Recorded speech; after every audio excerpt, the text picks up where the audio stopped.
चलिए बच्चों, आज हम कुछ 10th क्लास के इम्पोर्टेंट क्वेश्चन देखेंगे जो बोर्ड के एग्जाम से बहुत महत्वपूर्ण क्वेश्चन है। देखिए क्वेश्चन नंबर फर्स्ट क्वेश्चन में कह रहा है in figure if D parallel to B C then X is equal to. देखिए आपको ये एक इमेज दी हुई है, ठीक है, ये एक आपको इमेज दी हुई है। इसमें ट्रायंगल ए बी सी है। ए बी सी ट्रायंगल में एक ट्रायंगल ए डी दिखा रखा है, एक ए बी सी दिखा रखा है। अगर आप देखो तो ये जो दो ट्रायंगल हैं, इन दोनों ट्रायंगल में ये वाला ट्रायंगल इस बड़े वाले ट्रायंगल के क्या होगा, सिमिलर होगा, यानी कि ये इस बड़े वाले ट्रायंगल के क्या होगा, समरूप होगा। अगर हम देखें तो AD अपॉन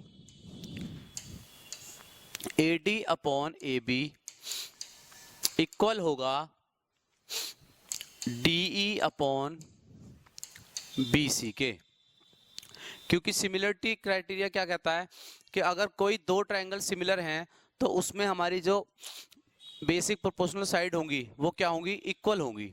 तो अगर हम देखें तो AD की वैल्यू कितनी है 2, AB की वैल्यू कितनी है 5 कैसे होगी, ये 2 + 3 को ऐड करेंगे तो ये हो जाएगी 5।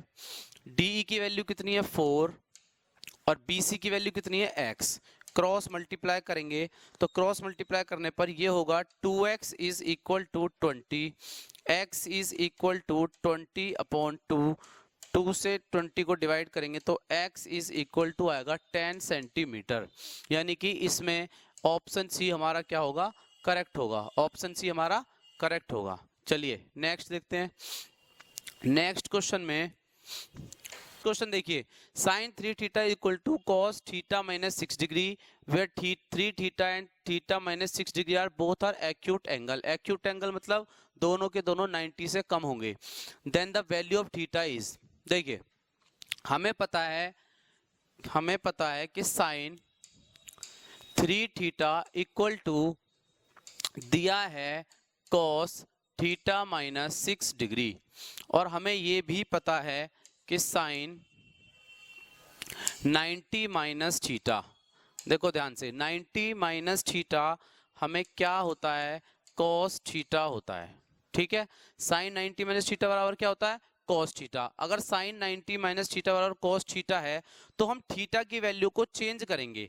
थीटा की वैल्यू को चेंज करने का मतलब है कि हम यहाँ पर थीटा की जगह पर थीटा ना रख के थीटा माइनस 6 डिग्री को लेंगे। तो अगर हम देखें, हम साइन 3 थीटा बराबर लिख सकते हैं कॉस थीटा माइनस 6 डिग्री को sine 90 minus theta minus 6 degree. ठीक है, डन है।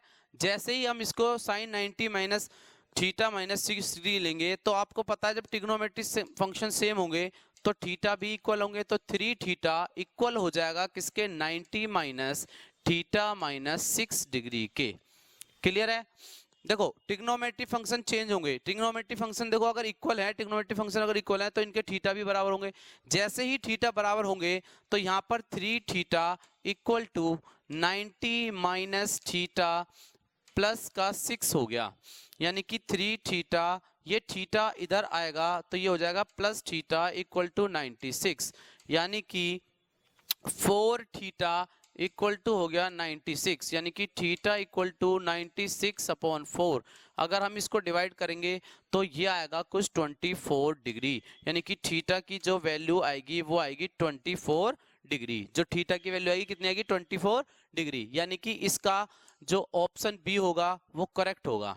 ठीक है, चलिए को दिया है in figure AD equal to 4 centimetre, BD equal to 3 centimetre और CB इक्वल टू 12 सेंटीमीटर, और कॉट थीटा की वैल्यू निकालनी है। आपको बताना है कि कॉट थीटा की वैल्यू क्या होगी। चलिए कोई बात नहीं, बता देंगे कॉट थीटा की वैल्यू।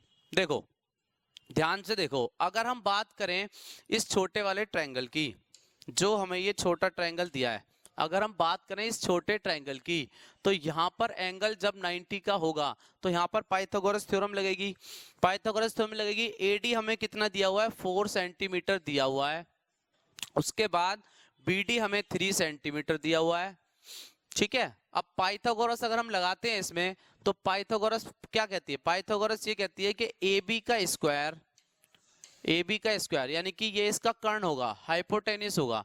ए बी का square is equal to A D का स्क्वायर प्लस क्या होगा, बी डी का स्क्वायर। ठीक है, क्लियर है भाई। ए बी का स्क्वायर बराबर होगा ए डी का स्क्वायर प्लस बी डी के स्क्वायर के। अच्छा ए डी कितना दे रखा है, square equal to A D square plus B D square. अच्छा ए बी स्क्वायर हमें पता नहीं, ए डी हमें कितना दे रखा, 4, तो 4 का square plus B D square, B D की वैल्यू कितनी है 3, तो 3 का स्क्वायर। अगर हम देखें तो ये आएगा 16 प्लस 9 यानी कि ये आएंगे 25। कितना आएगा 25। तो ए बी की जो वैल्यू आएगी वो आएगी √25 यानी कि 5 सेंटीमीटर। कितनी आएगी 5 सेंटीमीटर। अच्छा 5 सेंटीमीटर आ गई तो हमारी जो ए बी की वैल्यू हो गई ये 5 सेंटीमीटर हो गई। आप देखते हैं आगे क्वेश्चन क्या कह रहा है। वो कह रहा है हमें कॉट थीटा की वैल्यू निकालनी है। अच्छा कॉट थीटा का मतलब क्या हुआ, अगर हम देखें इस वाले ट्रायंगल में, कौन से वाले में, इस वाले ट्रायंगल में देखें तो थीटा एंगल कहाँ है, यहाँ थीटा एंगल कौन सा है, ये वाला थीटा एंगल है। तो हमें कॉट थीटा की वैल्यू निकालनी है। अब इसमें हमें सी बी पहले दे रखा है 12 सेंटीमीटर, तो ये हमारा हो गया 12 सेंटीमीटर, ये हमारा हो गया 5 सेंटीमीटर। तो अगर हम कॉट थीटा की वैल्यू निकालें तो देखिए कॉट थीटा, जो कॉट थीटा होता है वो क्या होता है, बेस अपॉन परपेंडिकुलर होता है। अच्छा बेस हमारा कितना है इसका 12 और परपेंडिकुलर कितना है 5। तो कॉट थीटा की जो वैल्यू आएगी वो कितनी आएगी 12/5 यानी कि 12/5 आएगी। यानी कि इसका जो ऑप्शन डी होगा, ऑप्शन डी क्या होगा, करेक्ट होगा। ठीक है, चलो नेक्स्ट देखते हैं। नेक्स्ट क्वेश्चन, चलिए नेक्स्ट क्वेश्चन देखते हैं। आसान क्वेश्चन है, बिल्कुल हो जाएगा, कोई दिक्कत नहीं है। आपसे कह रहा है एबीसीडी इज ए रेक्टेंगल, यानी कि एबीसीडी एक आयत है, आपको वैल्यू निकालनी है एक्स और वाई की। कोई दिक्कत नहीं है, हो जाएगा सॉल्व। देखो जब भी कोई आयत होता है हमारे पास, आपको पता है आयत की जो अपोजिट साइड होती है यानी कि सामने आमने सामने की जो भुजा होती है वो क्या होती है, बराबर, यानी कि अपोजिट साइड्स इक्वल होती हैं। कोई बात नहीं, देखो अगर हम देखें तो ये वाली साइड इसके इक्वल होगी, अगर हम देखें तो ये वाली साइड इसके इक्वल होगी, ये वाली साइड इसके इक्वल होगी। तो कोई बात नहीं, देखो ध्यान से, ठीक है। तो देखो in rectangle opposite sides are equal, अगर अपोजिट साइड्स इक्वल हैं तो हमें पता है कि x प्लस वाई, जो x प्लस वाई होगा वो 12 के इक्वल होगा। ठीक है, x प्लस वाई 12 के इक्वल होगा। और x माइनस वाई, देखो x प्लस वाई मतलब ये वाली साइड, ये वाली साइड किसके इक्वल होगी, इसके। x माइनस वाई मतलब ये वाली साइड, ये वाली साइड किसके इक्वल होगी, इसके। तो x माइनस वाई जो इक्वल होगी, ठीक है, x प्लस वाई इक्वल होगी 12 के, x माइनस वाई किसके इक्वल होगी 8 के। अब हमने इसको मान लिया इक्वेशन फर्स्ट, इसको मान लिया इक्वेशन सेकंड, तो हमारे पास दो इक्वेशन बन गई। तो दोनों इक्वेशन को किसी भी मेथड से सॉल्व कर लो। चलो हम एलिमिनेशन मेथड से सॉल्व कर लेते हैं। हमने क्या करा, यहाँ पर माइनस करा, यहाँ पर प्लस करा, यहाँ पर माइनस करा, ये कैंसिल हो गया। ठीक है, एक्स से एक्स कैंसिल हो गया, वाई और वाई को ऐड करेंगे तो हो गया 2y, 12 में से 8 जाएगा 4, तो y इक्वल टू हो गया 4/2, तो 2 2 जा 4, तो y की वैल्यू हो गई 2। कितनी होगी y की वैल्यू 2। अब y की वैल्यू कितनी हो गई 2, कोई दिक्कत नहीं। अब इस y की वैल्यू को हम क्या करेंगे, y की वैल्यू को, जो y की वैल्यू को पुट करेंगे इन इक्वेशन फर्स्ट, फर्स्ट में रख लो, सेकंड में रख लो, उससे कोई प्रॉब्लम नहीं है, फर्स्ट में रख लो, सेकंड में कोई दिक्कत नहीं है। चलो फर्स्ट वाली इक्वेशन में रखते हैं। फर्स्ट इक्वेशन क्या है, x plus Y equal to 12, तो हमें क्या करना है, y की जगह पर क्या रखना है 2 रखना है। y कहाँ पर है, यहाँ पर, यहाँ पर हमने रखा 2, तो 12, x की वैल्यू हो गई कितनी 12 माइनस 2 यानी कि 10, तो x की वैल्यू कितनी आ गई 10, तो हमारी x की वैल्यू कितनी आएगी, इसमें 10 आएगी, और y की वैल्यू कितनी आएगी 2 आएगी। ठीक है, समझ में आ गया। चलो आगे देखते हैं। चलो अगला क्वेश्चन देखो। नेक्स्ट क्वेश्चन में कह रहा है if 7 sin square theta plus 3 cos square theta equal to 4, show that tan theta is equal to 1/√3। देखो हमें पता है कि साइन स्क्वायर थीटा, हमें पता है sign square theta plus cos square theta बराबर 1 होता है। यहां पर हमें साइन स्क्वायर थीटा दिख रहा है, cos स्क्वायर, देखिए हम इसको क्या कर सकते हैं, 7 sin square theta plus 3 cos square theta equal to 4 दिया हुआ है। हम क्या करेंगे, इस 7 को ब्रेक करेंगे, ब्रेक करेंगे किसमें, sine square 4 sin square theta में और प्लस 3 sin स्क्वायर थीटा में। ठीक है, और प्लस हमारा ये 3 cos स्क्वायर थीटा ऐसे ही आ जाएगा और ये हो गया बराबर 4। क्यों? क्योंकि देखो अगर हमारे पास मान लो 7x दिया हुआ है तो इसको हम 4x प्लस 3x लिख सकते हैं। भाई x की जगह पर क्या है यहाँ पर साइन स्क्वायर थीटा है, तो हमने क्या करा 7x को क्या लिख लिया 4x 3x लिख लिया। ऐसे हम 7 साइन स्क्वायर थीटा को क्या लिखेंगे 4 sine square theta plus 3 sine square theta plus 3 cos square theta ही हमारे पास पहले से ही है। अब हम क्या करेंगे इस 4 साइन स्क्वायर थीटा को तो ऐसे ही रहने दो, यहाँ पर 3 कॉमन लो, यहाँ पर 3 कॉमन लेके यहाँ से जैसे ही 3 कॉमन लिया तो ये 3 sine square theta plus cos square theta. ठीक है, अब आपको पता है कि इसकी वैल्यू पहले ही हमें 1 दे रखी है। कितनी दे रखी है 1, तो sine square theta plus cos square theta की वैल्यू कितनी हो गई 1, तो ये कितना हो गया 3 × 1 हो गया। ये हमारा कितना हो गया 4 साइन स्क्वायर थीटा हो गया, ये इक्वल टू 4। तो 4 sine square theta 4 sine square theta बराबर ये 3 उधर जाके माइनस हो जाएगा, तो 4 साइन स्क्वायर थीटा बराबर आ गया 1। कितना आ गया 4 साइन स्क्वायर थीटा बराबर कितना आ गया 1।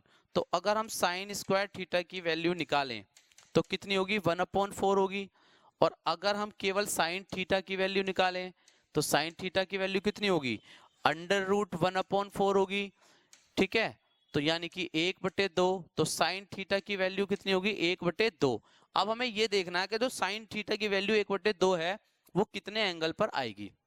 तो आपको पता है टेबल अगर आप देखोगे तो वहां पर जो साइन थीटा की वैल्यू 1/2 आती है वो आती है साइन 30 पर। किस पे आती है साइन 30 पर। तो अगर हम यहाँ पर देखें ट्रिग्नोमेट्रिक फंक्शन है तो थीटा की वैल्यू कितनी होगी 30 डिग्री। कितनी आ गई 30 डिग्री।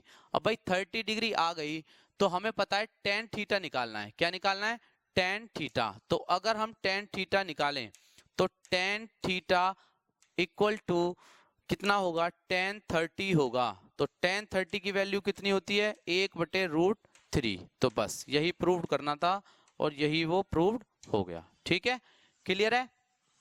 चलो नेक्स्ट देखते हैं। देखो अगला क्वेश्चन देखो cot थीटा इक्वल टू आपको 15/8 दिया हुआ है, इवेल्युएट करना है इसको। तो कोई दिक्कत नहीं है, देखो ध्यान से।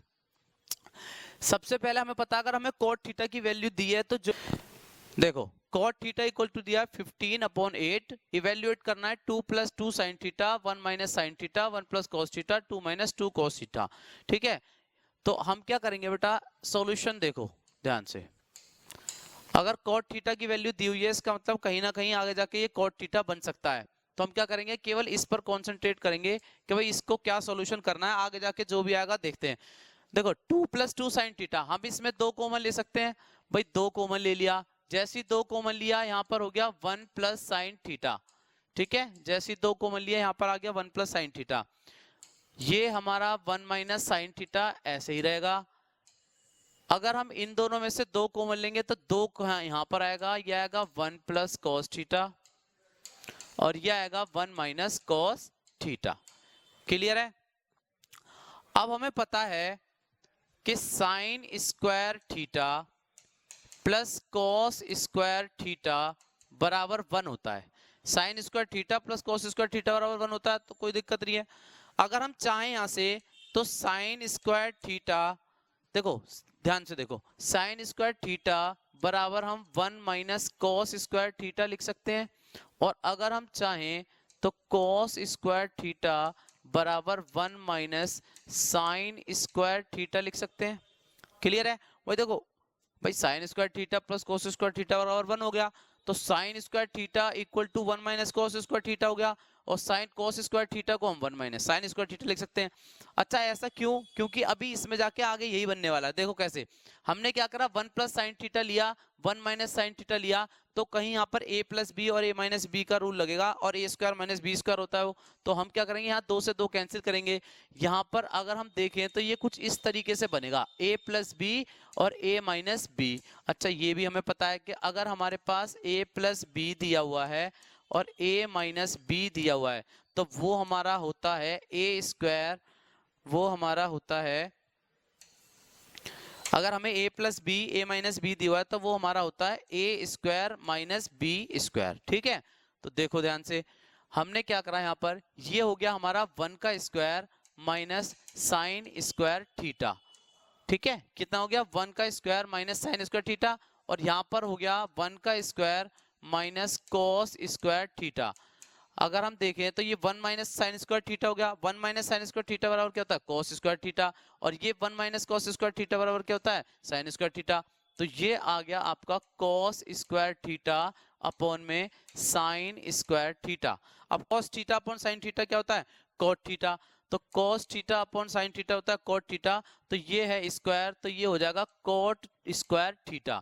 अब हमें कॉट थीटा की वैल्यू दी है 15/8, तो कितना हो जाएगा कॉट थीटा की वैल्यू दी है 15/8, तो 15/8 का स्क्वायर, तो 15 का स्क्वायर हो गया 225 और 8 का स्क्वायर हो गया 64। क्या हो गया 64। ठीक है, क्लियर है सबको। चलो कोई बात नहीं, आगे देखते हैं अब क्या है आगे अगला क्वेश्चन। चलो कोई नहीं, क्लियर है सबको, ठीक है। चलिए आगे देखते हैं, फिर आगे कुछ और नए क्वेश्चंस लेके आएंगे, फिर मिलते हैं क्लास में, ठीक है।